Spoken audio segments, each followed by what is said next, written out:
Welcome to another exciting episode of Doug's Electronic Repair Bench.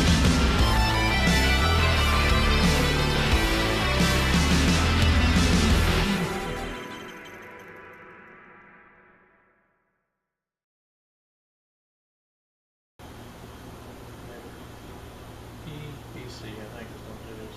Alright. Let's get it going here. Alright, people. Hello. Let's get this going. We are plugged in. We are live, people. Alright, get this going down a little bit like this. Alright, I'm hoping I've got this on camera this time. The red light is lit up, so I should be recording. And I know we're recording up here, so I can see the flashing light from here. I have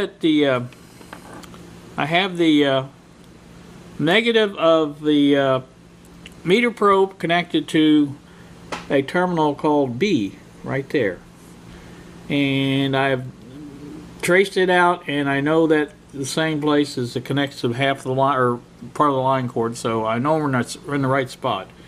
So let me get the meter set up here. 20 volts DC, and see exactly what we have going on here. Let's turn this up a little bit. Oh, it's up. Let me turn the let me crank up the juice, get some electrons flowing.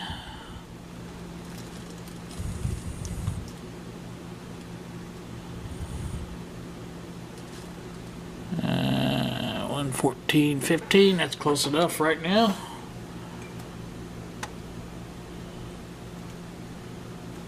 Anywhere in there is fine. See what we have here. Don't have anything.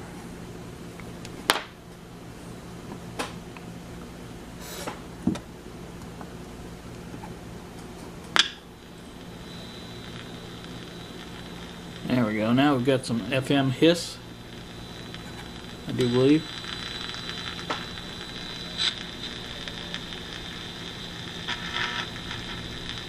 Alright. First one we're going to measure is the collector of Q2. This should be 11 something. Alright, we have 10.99 looks like. Well, 11 volts, whatever.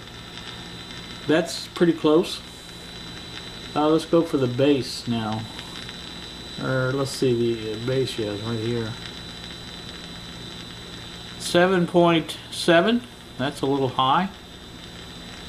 And the emitter, 7.4. What was it? 7. Let's go back here. 7.7 and 7.4. That's not enough to make that conduct, I don't believe. So there is a problem there. Plus those voltages are way high compared to what they should be.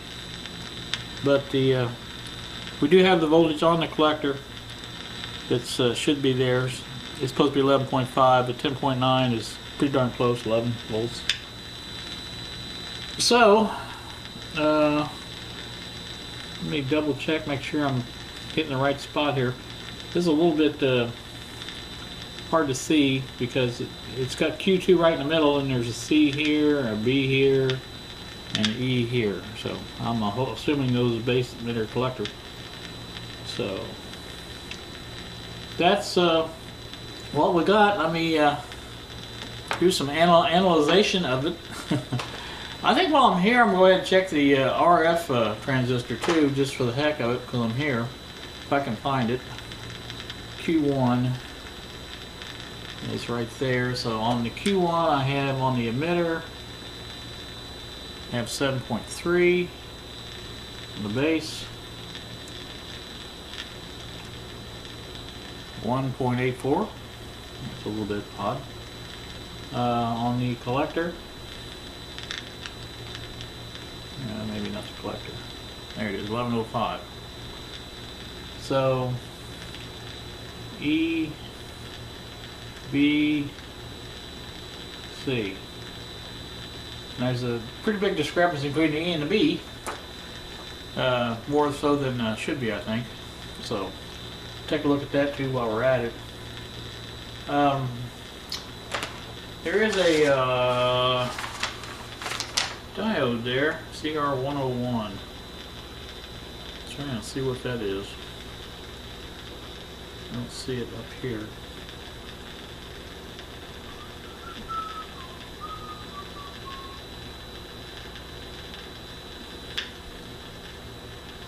Let's see if I can see what the R5. I want to see what the raw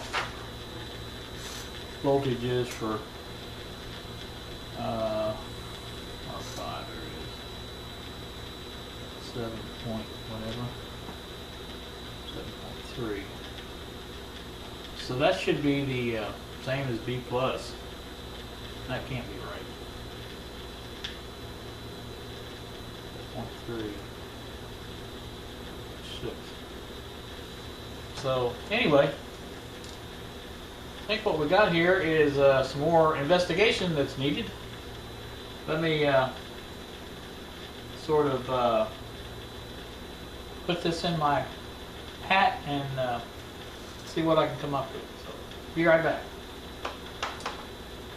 I'm back with you again, YouTube. Ready to take this transistor out, do a little testing on it. I'm trying to see exactly what I'm doing. It's next to the can. I have looked this up on the internet. It's an NPE-108 is the equivalent transistor, and it is an oscillator, RF amplifier, that type of thing. So it's a higher frequency device, and so that's what we will be looking at. I'm going to try this with the old bulb just first and see what I can come up with on it.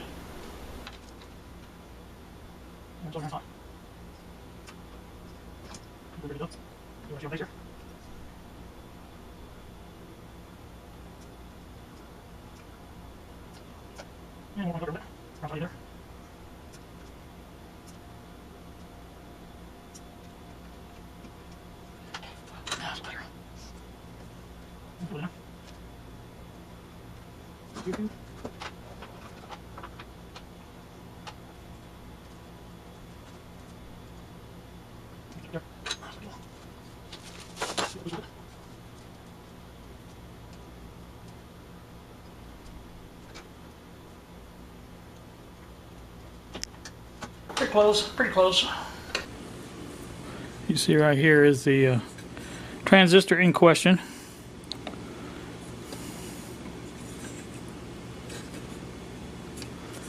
Just a matter of getting it out. If I can keep a hold of it with my hand like that while I heat it up the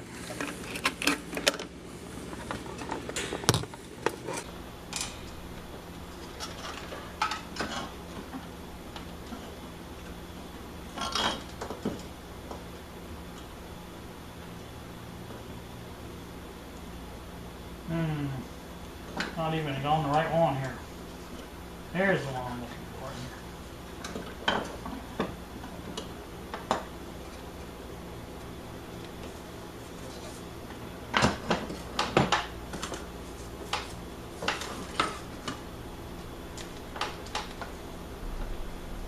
See if I can suck a little more of that solder away.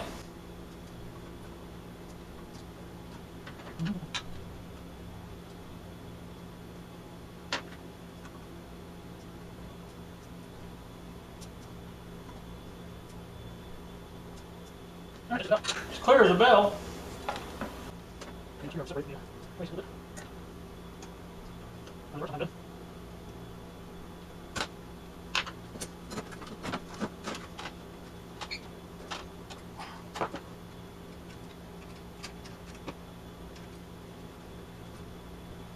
Might have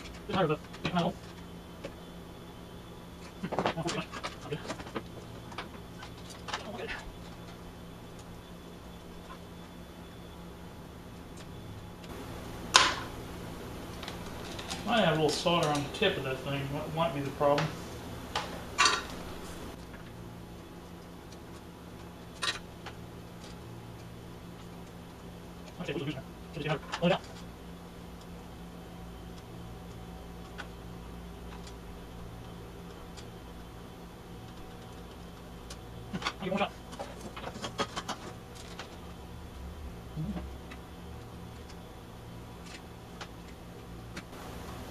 About time.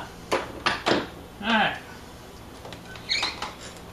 Now that we have it out. This thing's still recording? Yeah, it is. Okay. Get out our transistor checker. See what it says. Sure, you do. Come on there.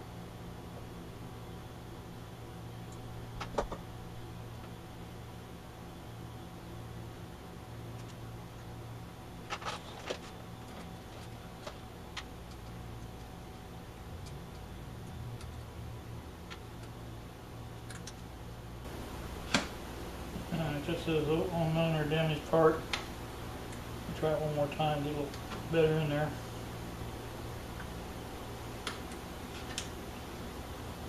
There we go.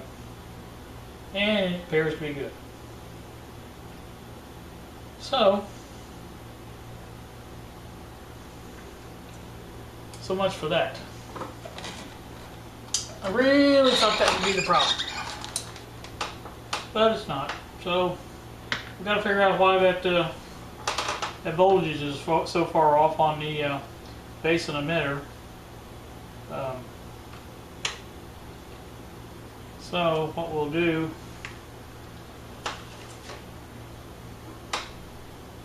let's turn this off.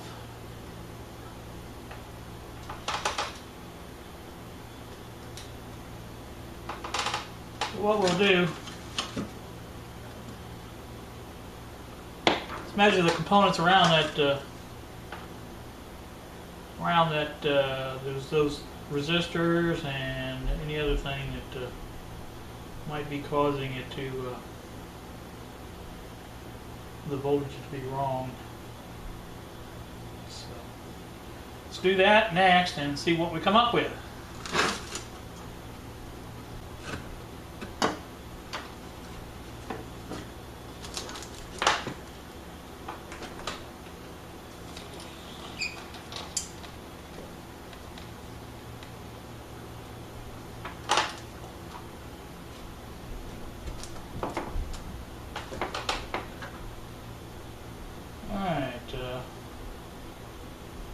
Check out, I think R4 was one of them.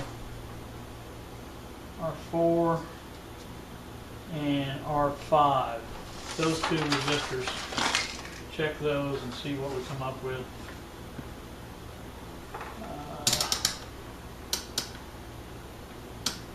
Should be within the 2K range.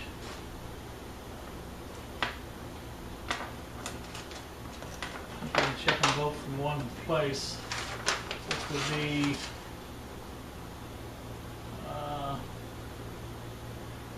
that pin there. They should tie to the same R5 and R4. Should tie to the same spot. They do. Right here.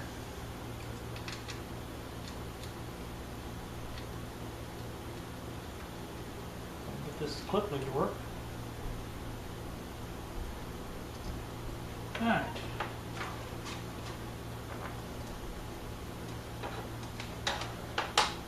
R4. 1.9. Supposed to be 1.8, I think. R4. Yeah, 1.8. R5 is supposed to be 1.5. And it's measuring pretty much right on 1.56. So those two are fairly well. R4 might be off a little bit, but not enough to cause the problem that we're having. So, what else can we do? Let's see what else is in that circuit. My whole feeling on this had a lot to do with when I was touching that transistor, and I'm thinking maybe it was out of adjustment and it wasn't oscillating because of that.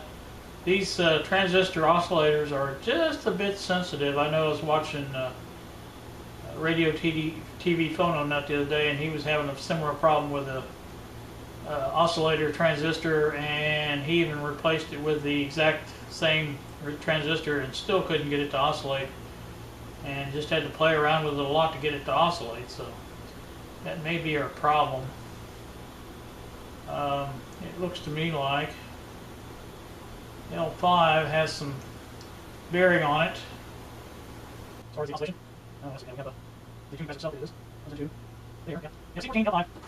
C1C. All that has to do with it. So let's say C14 L5 is still somewhere. L5 is L5. I think it's more ready to it. We're going to be sure. L5 is L4. Let's say C14. C14 L5. So I'm thinking L5 is here. So yeah, that's the current capacitor. I think that's the one that's trying to pressure. L5, I'm sure. What's that? L4 is there. L5 close to it. L5. L3. L4. L5 here. It's not close enough. Yeah, also, that's also. That's also. That's cool. That's also. That's the case is.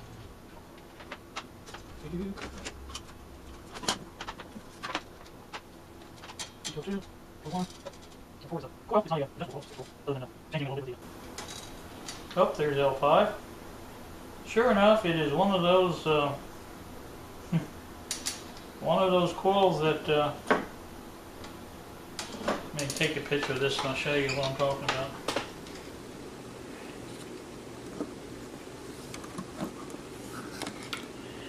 Now I don't know how well you can see that because there's not a lot of light there. But this is L5. It's just a coil of wire, and the only way to adjust it is to bend these apart or push them together. And I'm thinking probably that may be where our adjustment may need to be made. If I could find C14, I think, yeah, that's C14 right there. That's the one I was adjusting before. If we look over here, this is C14. So it might be possible to get it back into oscillation with either one of those. I would try, because the capacitor trimmer can be adjusted, I think it's probably best to try that first. So first thing to do is put that transistor back in there, which seems to be fine, and go from there.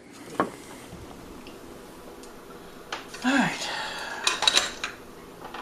that's been installed. Now there's a chance that just resoldering a thing in there could have some effect on it.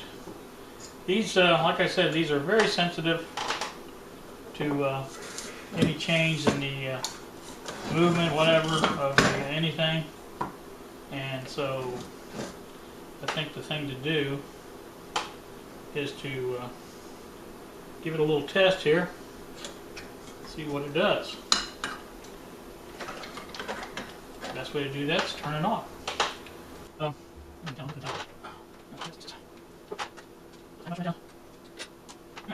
now see what I do.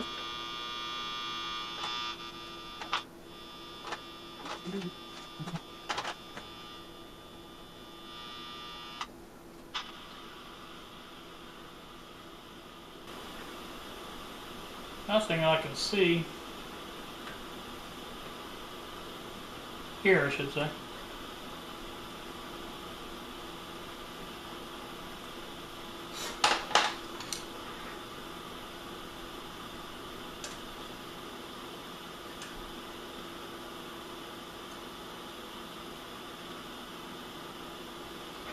Nothing there when I touch the coil.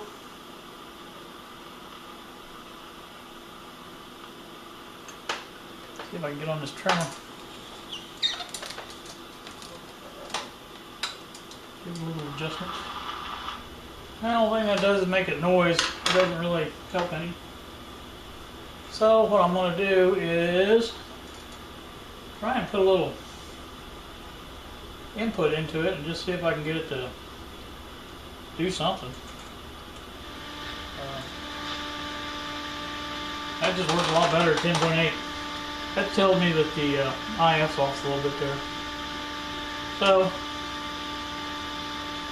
oh no, that just doesn't have the oomph I would think it would have.